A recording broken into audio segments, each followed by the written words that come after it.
상의 핵심과 목적상의 핵심, 사실은 주제라고 하는 부분은 뭐 분명한 거니까 그 내용 자체를 가지고 이야기하는 거니까. 그러나 그 내용 속에서 핵심적 단어를 하나 찾는다 또는 핵심적 목적을 하나 정리한다, 이런 의미에서 보면 나는 이렇게 정리하는 게 옳지 않느냐라고 하는 이야기 의미에서 말씀을 드리는 거고, 제가 보는 시각인 거고, 그 부분에서 아니 더 명확한 것이 있다 그러시면 언제든지 또 정리해서 또 이야기를 나눠볼 수 있으니까요. 한번 또 이야기를 해보시기 바랍니다. 그리고 더불어 어쨌든 이 부분은 성경 강론집 앞서론 부분 보면 목적상 핵심, 내용상 핵심이 기록이 되어 있어요. 그걸 또 참조해 있어서 한번 또 비교해 보시면 도움이 되지 않을까 생각을 해봅니다. 자, 이제 이어서 성경에 대한 성경을 이해하는 부분에 있어서의 우리의 신앙적 하나의 기본적인 소양을 좀 찾아보자 하는 의미에서 제가 정리를 해보았습니다. 먼저 지금 교회에서 일어나고 있는 모든 설교의 주제들은 거의 다 교리적 내용들입니다. 그러니까 이 교리라고 하는 부분이 이게 천주교냐 또는 기독교냐 이걸 가름을 해요. 또 기독교 중에서도 이게 예수의 장로이냐 또는 뭐 신대교냐 또는 기독교 장로교냐 또는 성결교회냐 뭐 이런 걸 또 가름을 해요. 근데 이걸 규정하는 규정의 기준이 바로 교리예요. 교리. 그 이 교리라고 하는 것은 성경을 통한 해석입니다. 성경을 가지고 성경에서 있는 내용을 정리를 하면서 이 성경에 있는 내용은 이 내용은 이런 부분을 정리하면 좋겠구나. 또 이러한 말씀이구나. 이렇게 이제 자기가 해석을 하는 거예요. 이 해석이 되어진 부분이 여러 가지가 이제 모여요. 예를 들어서 하나님은 여호와이시다. 또 예수님은 그리스도이시다. 또 하나님은 또 이스라엘은 선민이다. 이런 것들에 대한 주제들이 이제 해석을 통해서 확인이 되겠죠. 그리고 그런 해석들이 이제 모두와지면 내가 믿는 신앙은 이런 거구나라고 하는 하나의 어떤 틀이 만들어집니다. 이걸 우리는 이 해석에 대한 신앙의 신조다 이렇게 표현합니다.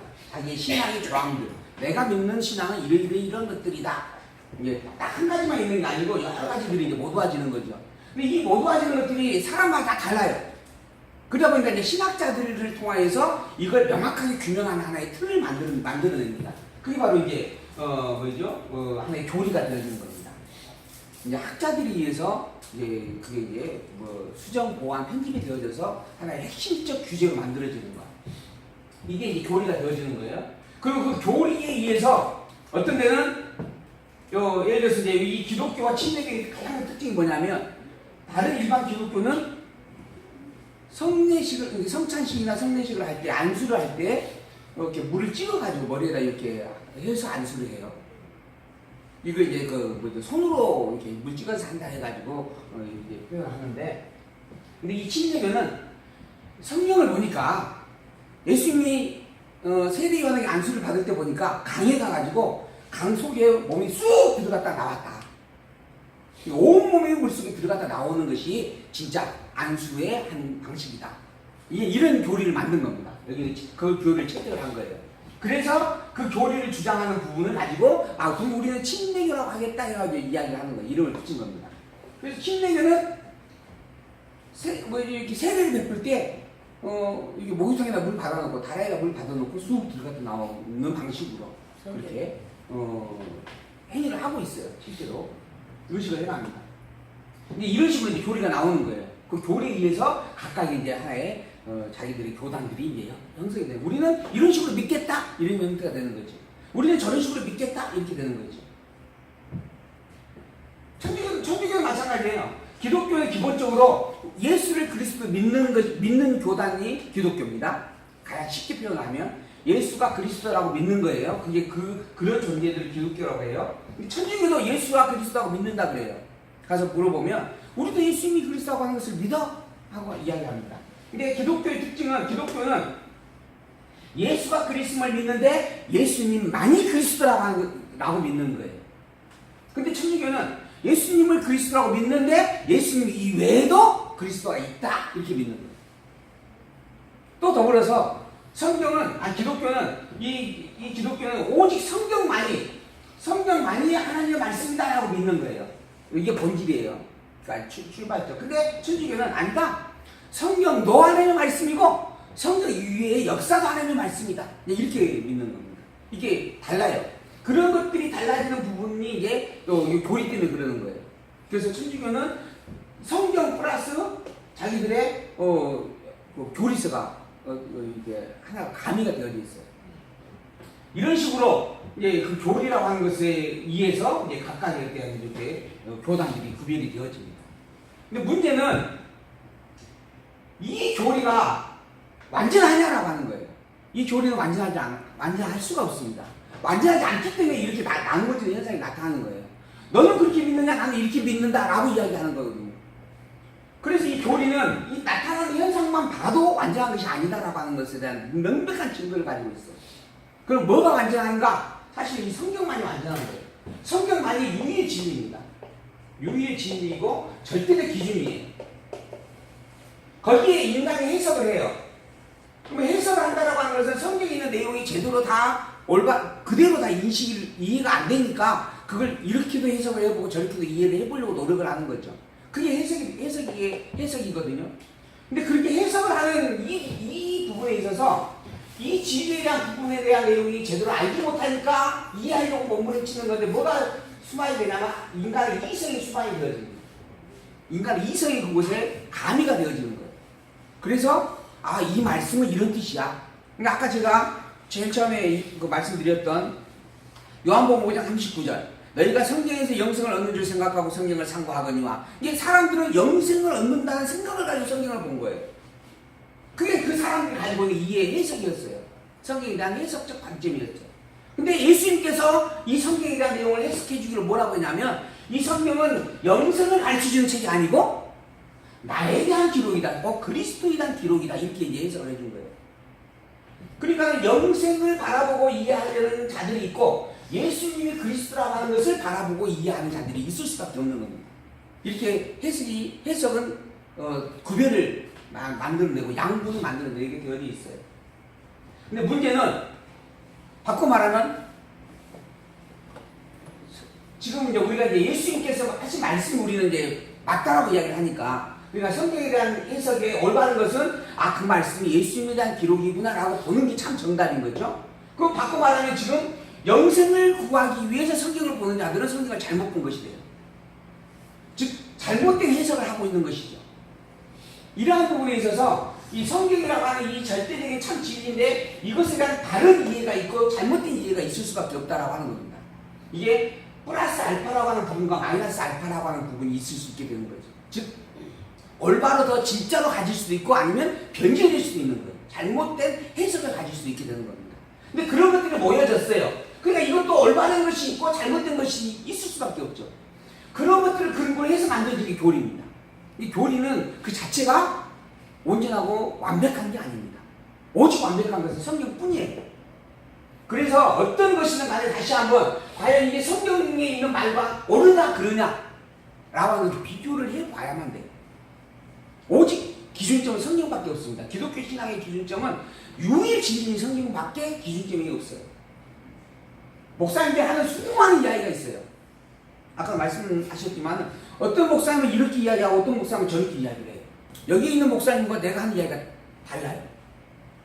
근데 똑같은 성경을 가지고 이야기를 해요. 문제는 그럼 누가 진짜 성경에 합당한 성경에 대한 올바른 이야기를 하고 있는가? 이걸 우리가 살펴야 되는 거예요. 올바른 해석이냐 아니면 잘못된 해석이냐라고 하는 거죠. 목사님이니까 다 알겠지. 그게 아닙니다. 저도 잘못 전달하고 잘못 알고 있는 내용들이 많습니다. 내가 아직도 그래서 저도 공부를 하고 있어요. 아직도. 지금도 계속 공부를 합니다. 왜? 내가 잘못된 것을 여러분이 잘못된 것을 내가 알고 있으면 잘못된 것을 가르칠 수밖에 없거든요. 그러고 싶지 않아서 정말 올바른 것을 가르쳐 드리고 싶어서 과연 내가 아는 게 올바른가 라고 하는 것을 계속 지금도 끊임없이 확인하는 겁니다. 무엇으로? 이 성경은. 그러니까 여러분들도 마찬가지예요. 여기에서 하는 이 목사가 하는 말을 듣지 말고 이 말이 과연 이 말에 맞는가라고 하는 것을 좀 확인하면서 들으셔야 돼요. 그래서 제가 성경을 읽는 것은 신앙의 기본이다라고 이야기를 하잖아요. 교회에 나와서 제 말씀을 듣는 것보다 성경을 읽는 것이 가장 근본된 기준이고 그 바탕이다라고 늘 말씀을 드리는 것이 그런 이유입니다. 우리 애교마트 제가 자꾸 지적을 받는 부분이 성경 본문을 읽다 보면은 본문에 있는데도 불구하고 그걸 그대로 읽으면서 틀리게 읽어요. 그러잖아요. 여러분들은 제가 너무 예쁘고 사랑스럽고 멋있어서 그래서 지적을 안 하시는 것 뿐이지 제 양반에 있는 콩깍지가 벗겨지고 있어요. 그리고 70대 때로 성경이 있는데도 못 읽냐고 야단을 치거든요. 근데 그런다 하는 거예요. 근데 그러는 이유가 글을 몰라서 하는 게 아니고 눈이 나빠져서 잘못 읽을 수도 있고 또는 이미 전에 알고 있는 내용이 있어가지고 선입견 때문에 그 본문이 잘못 되어질 수가 있어요. 특히 찬송가를 부를 때 제가 그걸 많이 느껴요. 찬송가가 지금 바뀌었잖아요. 옛날 찬송가에서 새 찬송가로 바뀌어가지고 그래서 가사까지 바꿔놓은 게 있어요. 근데 나도 모르게 그 가사를 직접 보지 않고 옛날 내용으로 생각하고 노래를 부르다 찬양을 하다 보면 옛날 가사가 나와요. 근데 여러분들이 지금 가사를 보고 이야기할 때 그게 딱 들리면서 내가 틀렸네? 그래서 제가 항상 웬만하면 지금 찬송가 본문을 보고 부르려고 애를 써요. 그럴 수밖에 그렇게 되더라고요. 어찌됐든 그래도 그 기준점은 성경이다. 기독교의 기준점은 오직 성경이다 하는 거 이건 명백하게 기억하셔야 될 부분들입니다. 그래서 이 모든 것들은 다 성경으로 늘 확인을 해야 돼요. 문제는 이 성경이 어렵다는 겁니다. 그리고 양이 많아요. 아까 말씀드린 것처럼 이 성경이 무려 66권이에요. 66권. 그리고 그 부피와 분량도 이 아주 얇은 종이에다 기록을 해갖고 이렇게 보면은 뒤에 글씨도 보여요. 이 정도로 얇게 지금 종이를 만든 거예요. 이 성경책을 만드는데 쓰여지는 종이가요. 아마 종이 질로서는 제일 좋은 종입니다. 그래야만 이렇게 얇게 만들 수 있어요.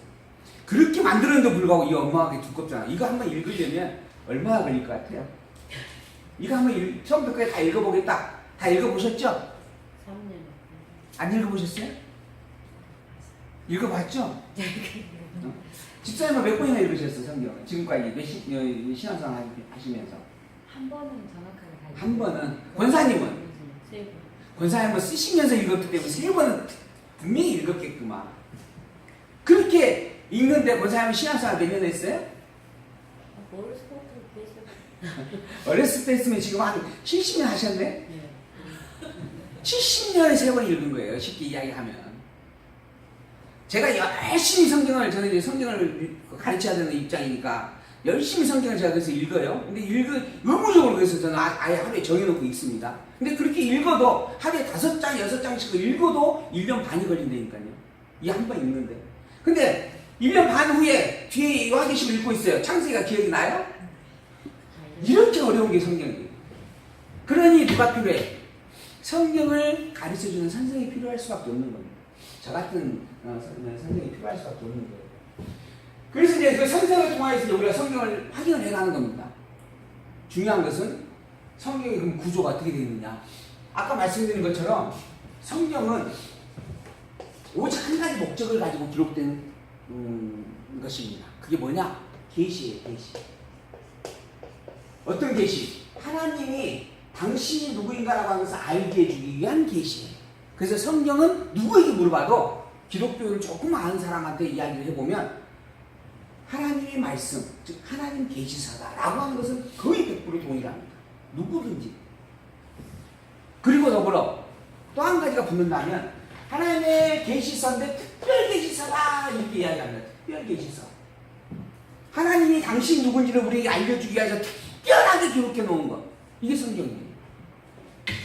그럼 왜 특별하게 기록해 주셨는가? 일반 계시가 있는데 계시에도 일반 계시가 있어요. 근데 일반 계시로는 우리가 하나님을 알 수가 없게 되어져 버렸기 때문에 그런 거예요. 그래서 특별하게 하나님께 주신 말씀이에요. 왜 일반 계시로는 우리가 하나님을 알 수 없게 되어졌는가? 왜 없어요?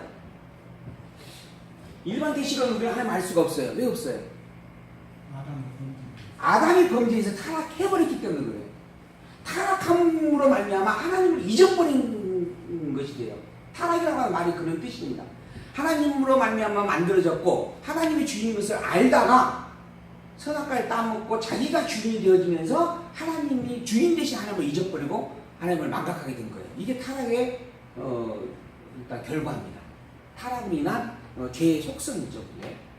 그래서 일반 계시 하나님이 당신을 알도록 만들어 놓으신 모든 만물의 피조물들이 있는데 그러한 만물을 바라보면서도 하나님을 알지는 못해요.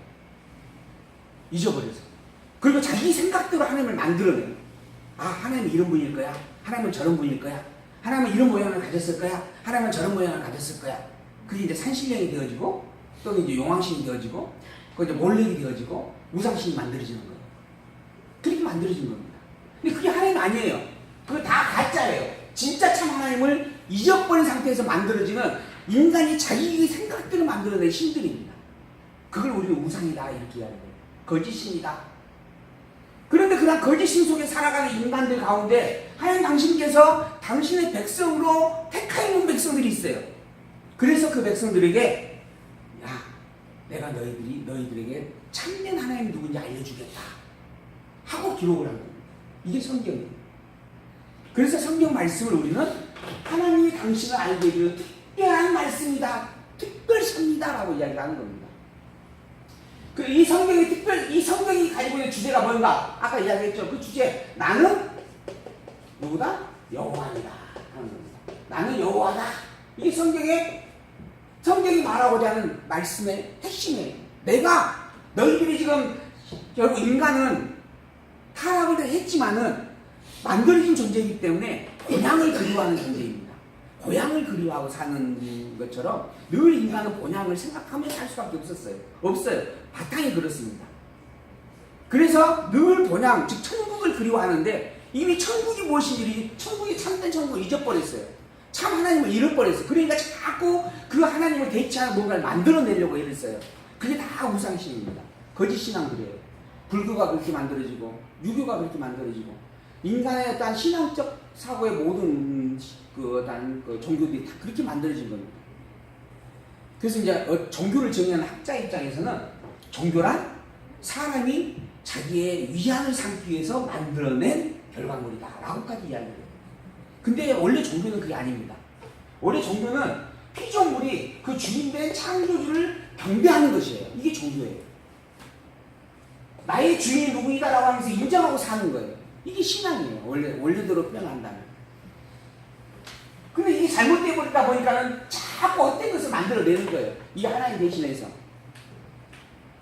어쨌든 그래서 하나님은 나는 여호와다라고 하는 것을 특별계시의 성경 말씀으로 선포했습니다. 목사님, 저는 지금 조금 이해가 안 가는데 나는 여호와다가 아니라 예수는 그리스도시다. 그게 성경의 저기 아닐까요? 우리가 지금 그동안 구약 성경을 보아왔잖아요. 구약 성경에서도 지금 예수님을 증거하고 계시죠. 구약 성경의 직접적 주제가 나는 스스로 있는 자니라.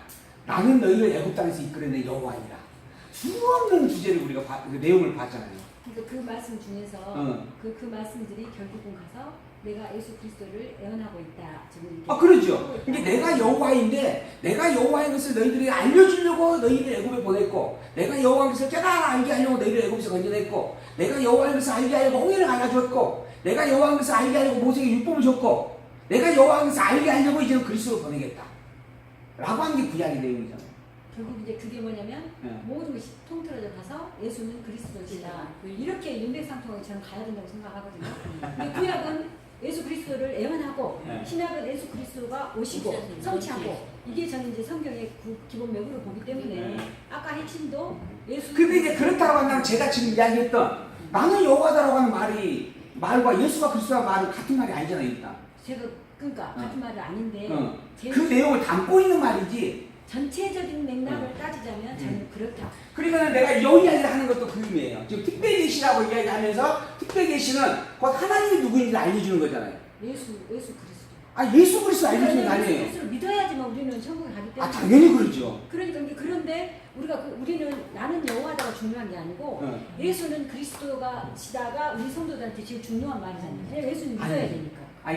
저는 아니라고 이야기를 드리는 거예요. 구약 시대. 나는 나는 그게 중요한 게 아니고 지금 우리가 지금까지 창세기에서부터 말라기서까지 우리 구약 성경을 30분을 계속 공부해 왔는데 공부해온 내용의 주제가 결론이 뭐였는가? 내가 여호와지 않느냐라고 하는 이야기였어요. 저는 그걸 계속 예수는 그리스도시다고 얘기해요. 근데 나는 수없이 지금까지 나는 여호와니 하나님은 여호와라고 그게 모든 구약성경의 결론이라고 말씀을 해왔는데. 그 구약이 끝나고 이제 신약으로 넘어갔잖아요. 예수가 그러니까 이제 그 구약에 있는 말씀을 통하여서 예수가 그리스도에 있는 것을 믿으니까 하나님이 여호와이신 거죠. 그렇죠. 네. 네, 그렇죠. 네. 그렇죠. 그러니까 지금 구약성경과 여기서 구약성경과 신약성경 나누어져서 구약성경과 신약성경의 주제가 너무 다르죠. 분명히 달라. 근데 이 구약성경과 신약성경을 통틀어지는 하나의 주제가 또 있어야 되잖아요. 그게 성경 주제니까. 구약성경의 주제는 아까 말씀드린 대로 하나님은 여호와예요. 우리는 틀림없이 확인을 했어. 신약성경의 주제는 예수 내가 그리스도다라고 하는 것이 틀림없어요. 이 신약성경 전체의 주제예요. 그러면 신구약성경 전체의 주제는 뭐냐? 내가 여호와라는 거야. 그게 신구약성의 전체의 주제예요. 근데 그 여호와라고 하는 것을 증거하기 위하여 이러이러 많은 표적을 보여줬어. 그러한 표적 중에 최고의 표적이 바로 예수입니다. 이렇게 이야기한다는 거예요. 그게 제가 지금 이야기 드리는 성경 전체의 구도에 대한 이야기입니다. 그래서 그 예수가 그리스도라고 하는 부분에 대한 내용은 하나님의 여호와임을, 즉 성경 전체의 주제를 드러내는 신약 성경의 주제다. 그런데 아까 이제 집사님이 그래서 성경 전체의 핵심적 목적적 핵심이 예수는 그리스도라고 해야 되지 않느냐라고 이야기를 하셨는 것 같네요. 그런데 제가 지금까지 이 설명을 해왔던 것은 성경 전체의 주제와 구약 성경의 주제를 우리가 지금 살펴봤어요. 그 신약 성경의 주제를 이제 살펴볼 거예요. 그리고 신약 성경의 주제는 예수가 그리스도라고 하는 것이 너무 분명해. 구약 성경의 주제는 하나님의 여호와라고 하는 것도 너무 분명해. 그럼 신구약 성경의 전체의 주제는 뭐냐? 요거를 이제 우리가 확인을 해야 되는데, 신구약 성경 전체의 주제는 나는 누구다 하는 거예요. 그럼 내가 누구예요? 여호와라는 거죠. 나는 하나님이다 이야기하는 거잖아요. 그게 성경의 주제잖아요. 저는 그런 의미에서 지금 성경을 이야기를 해드리고 있는 거예요. 오늘 해결될 수 없으니까 그거는 또 다음에 만났을 때까지 고민을 해보시고 설득이 안 되면 다음에 또 이야기해 보도록 하겠습니다. 어차피 제가 설득을 하기 위해서 이렇게 이야기를 드리는 건데 안 되면 열심히 또 토론을 해봐야죠. 근데 어찌됐든 어디까지 뭔 이야기 하다가 지금 왔어요. 나는 여호와다. 여호와다. 이게 이제 저는 그래서 구약 성경, 신약 성경, 그리고 성경 신구약 성경 전체의 주제, 이 부분의 구도를 이렇게 정리하면 되지 않을까 하고 말씀을 드리는 부분이고요.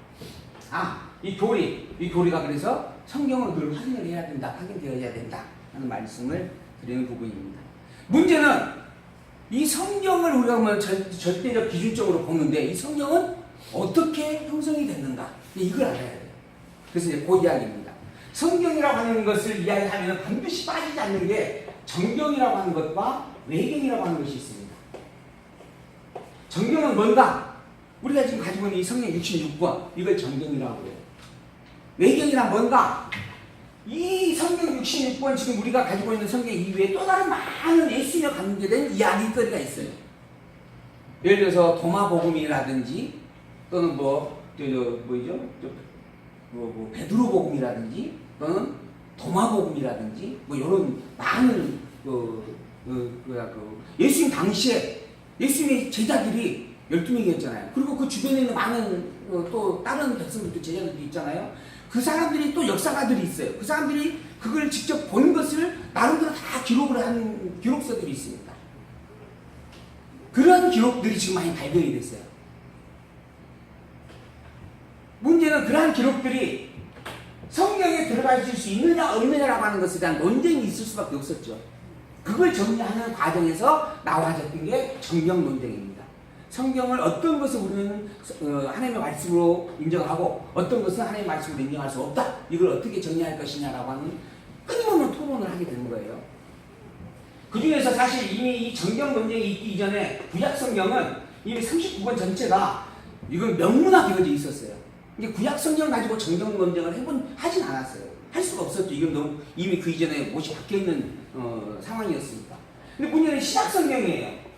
이 신약 성경에 지금 현재 27권 이외에 많은 기록들이 함께 공진하고 있는 거예요. 근데 문제는 그 내용이 때로는 지금 목사님들이 설명하는 것처럼 다른 말들이 있는 거예요.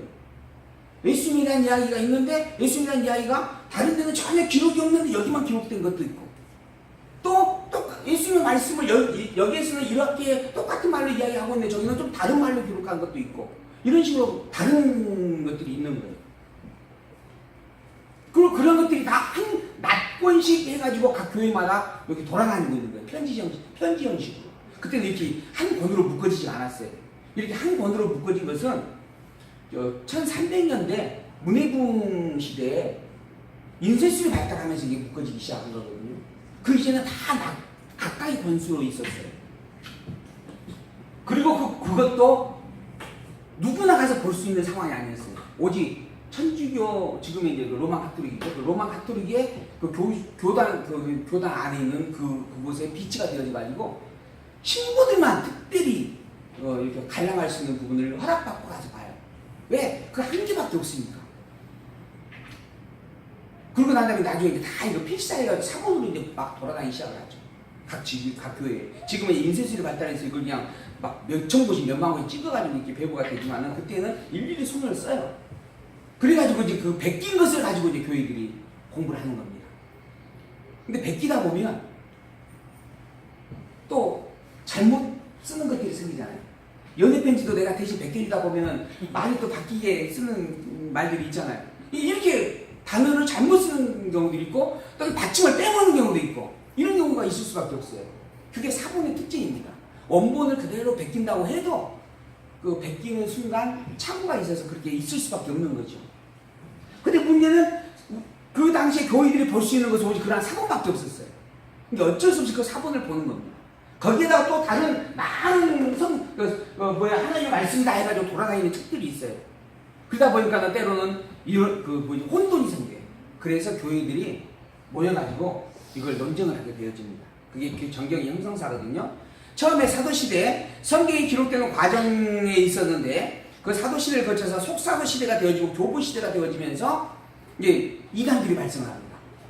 나는 저런 성경 말씀을 봤어. 나는 이런 성경 말씀을 봤어. 이제 이런 부분에 서로 다른 것들이 존재하게 된 거죠. 그 중에서 이제 이단이 발생을 합니다. 이제 첫 번째 나오는 말시온 이단이라고 하는 예수님 당시에도 신약성에 기록된 당시에도 니골라당이 있었죠. 이 니골라당도 이단이에요. 그러니까 실제로 초대교회 상황에서 이단들이 막 이제 나오기 시작을 하는 거예요. 아니야, 여기 하나님의 말씀이야. 아니야, 저기 하나님의 말씀이야. 지금 여기서 내가 예수야 이렇게 서로 싸우고 있잖아요. 통일교도 그렇고 또 뭐죠? 또 하나님 나라 교회도 그렇고 서로 자기가 예수님이랑 막 싸우잖아요. 그런 것처럼 막 싸우는 게 이제 교회 안에서. 그래서 안 되겠다. 하나님의 말씀을 정리하자. 그렇게 해가지고 정경화 단계 1단계가 시작이 되어지는데 무라토니 정경이라 해가지고 성경 목록을 이제 작성을 합니다. 교회 지도자들이 모여서 그게 AD 170년경. 그 중에서 베드로후서, 야고보서, 요한삼서, 히브리서 5권이 제외된 상태에서 지금 현재 27권에서 5권이 제외됐으니까 22권만 정경이다. 이렇게 이제 일단 가닥을 잡습니다. 그러다가 두 번째, 호모 레고메나, 안티 레고메나 해가지고 이제 그 성경을 둘로 나누는 이라는 데 구별이 시작이 되어집니다. 혹시 몇 페이지 있어요?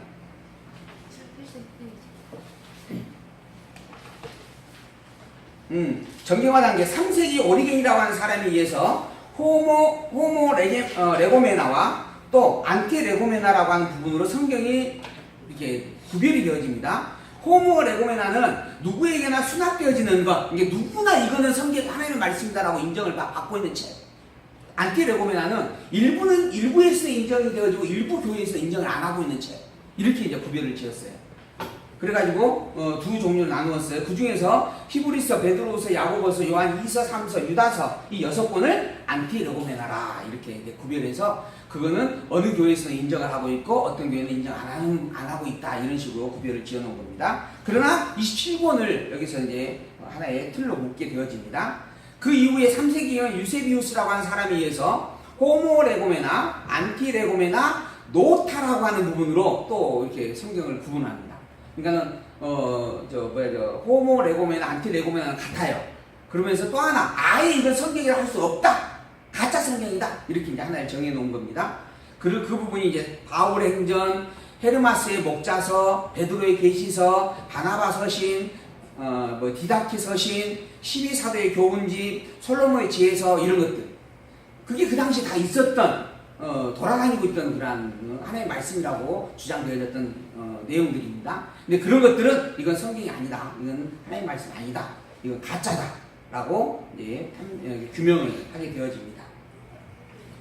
그래서 이제 성경이 이제 조금 구체화되어져가는 정경화 되어지는 과정에서 좀 구체화되어졌던 부분이 있고요. 이제 마지막 이제 성경이 결정되어지는 3단계가 있습니다. 그게 AD 367년 안타나우시우스에 의해서 27권을 이제 확정짓는 부분이 있고요. 라우디게 공회에서 다시 한번 그 부분을 공인해주는 부분이 있고, 그 후에 또 히포레기우스 회의, 또 아프리카의 카르타고 3차 회의에서 결국 이 27권만 우리가 성경으로 인정한다 라고 결정을 짓습니다. 그렇게 해서 성경이 정경이 이 66권이 결정되어져 가는 겁니다.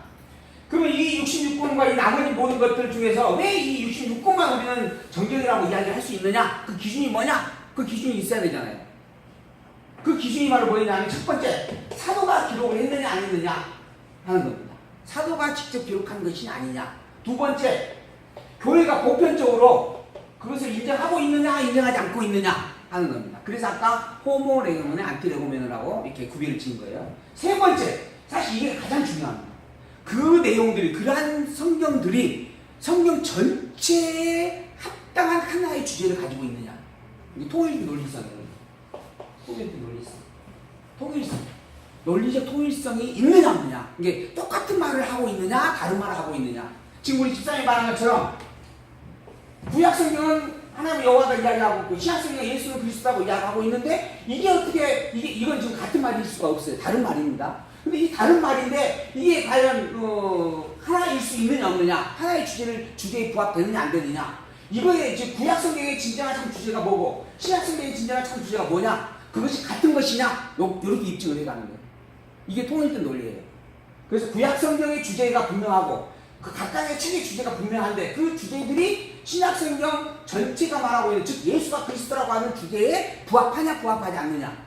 또 더불어서 예수가 그리스도라는 주제와 더불어서 하나님의 여호와라고 이 주제, 신약 성경 전체로 하나로 엮었을 때 성경 전체의 주제인 하나님 계시서의 말씀으로 합당하냐 안 하냐, 이렇게 이제 확인을 해가는 겁니다. 이게 통일된 논리성의 확증이에요. 이 세 가지를 조건으로 해서 여기에 부합되어짐으로 정경이라 하고, 부합되지 않는 것은 아무리 정말 대중성을 가졌어도 안 된다, 이건 정경일 수 없다라고 구분을 짓게 되어졌다, 이런 과정이 있었다라고 하는 겁니다. 이게 정경이, 성경 66권이 묶어지는 과정에서 있었던 기독교의 역사적인 하나의 내용들입니다. 그리고 난 다음에 이어서 이제 기독교가 또 교리사적으로 여러 가지 논쟁을 갖게 되어집니다. 그 논쟁의 내용을 간단하게 살펴보면